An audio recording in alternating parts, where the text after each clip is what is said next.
Hey guys, welcome back to my new another mini blog. আজকে এটা দীপাবলির দ্বিতীয় পার্ট ভিডিও শুরু করার আগে সবার কাছে রিকোয়েস্ট করব আমার চ্যানেলটি সাবস্ক্রাইব করে দিবেন এইরকম নতুন নতুন আপডেট পেতে। এটা আমাদের গ্রামের পুজো, আমাদের ক্লাবের নাম উদয় সংঘ। আমাদের এই ছোট্ট ক্লাবে যে সুন্দর ডেকোরেশন করেছি তা কেমন হয়েছে অবশ্যই কমেন্ট বক্সে জানাবেন। আর আমাদের বন্ধু বান্ধব মিলে এখানে রাস্তাঘাটে আমরা যা আনন্দ ফুর্তি করি সেই ভিডিওর কিছু ক্লিপ তুলে ধরলাম। তোমরাও কি দীপাবলিতে এভাবে আনন্দ ফুর্তি করো? এখানে সবাই কাজে ব্যস্ত, কেউ বাজি ফোটানো নিয়ে ব্যস্ত, কেউ পুজো নিয়ে ব্যস্ত, কেউ ঠাকুর আনা নিয়ে ব্যস্ত। এরকমটা কি তোমাদের এখানে হয়? অবশ্যই কমেন্ট বক্সে জানাবেন।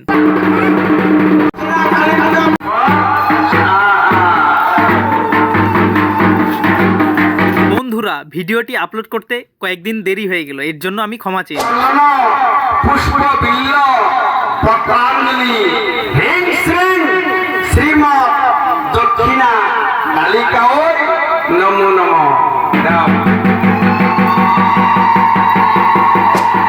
আর এখানে দেখতে পাচ্ছেন সবাই খিচুড়ি প্রসাদ বানানোর জন্য সাহায্য করছে। বন্ধুরা, প্রসাদ হতে অনেক লেট, এই কারণেই চলুন পরের দিন সকালে দেখা হোক। পরের দিন সকালে এত ভিড় আমি ভাবতেই পারিনি। সেই ভিড়ের মাঝেই প্রসাদ খেয়ে নিলাম। তো ভিডিওটি কেমন লাগলো অবশ্যই কমেন্ট বক্সে জানাবেন আর আমার চ্যানেলটি সাবস্ক্রাইব করতে ভুলবেন না। ধন্যবাদ।